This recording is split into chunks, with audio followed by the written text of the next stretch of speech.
আসসালামু আলাইকুম। কি রুম আইছেন আমার ভাই আর বোনের, আশা করি আপনারা সেই রুম আইছেন, ফাইন আইছেন।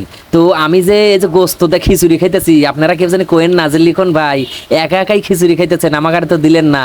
তো আমি কল ঢাকা আসছিলাম এই যে হাসান মামার বিরিয়ানি হাউসে, এতদিন খালি খালি মোবাইলের মধ্যে দেখছি হাসান মামার বিরিয়ানি বেচা। তো আজকে কিন্তু ঢাকা এসে ভাবলাম যে তো ঢাকা আসছি, তো হাসান মামা চাপাই মারে নাকি তার আসলে খাবার দাবার স্বাদ মাদ আছে, এই জন্য কিন্তু হাসান মামার বিরিয়ানি হাউসে চলে যাচ্ছি। এই দেন গোস্তর কালার, ওরে আল্লাহ ডগ ডগা কালার। আর এই যে এই মুড়ে বিলেই কইল ওই যে মাইটিয়া পাইলের মধ্যে হান্ডি না কি জানি কয় ওইটাই কল রাইনতেছে। তো আমি কইলাম ভাই এলা সরাটো তোলেন তো দেহি, ওরে আল্লাহ গোস্ত খালি বক বক বক বক করতেছে। তো আমি এই মুরবিলে চলে আসলে আমার ভাবতেছি যে কি খাবো কি খাবো। তো এই যে হেনে এই যে খিচুড়ি 1 প্লেট 40 টাকা, আর এই যে গরুর গোস্ত দিয়া সব দিয়ে খালি 150 টাকার একটা প্যাকেজ করে নিয়ে নিলাম।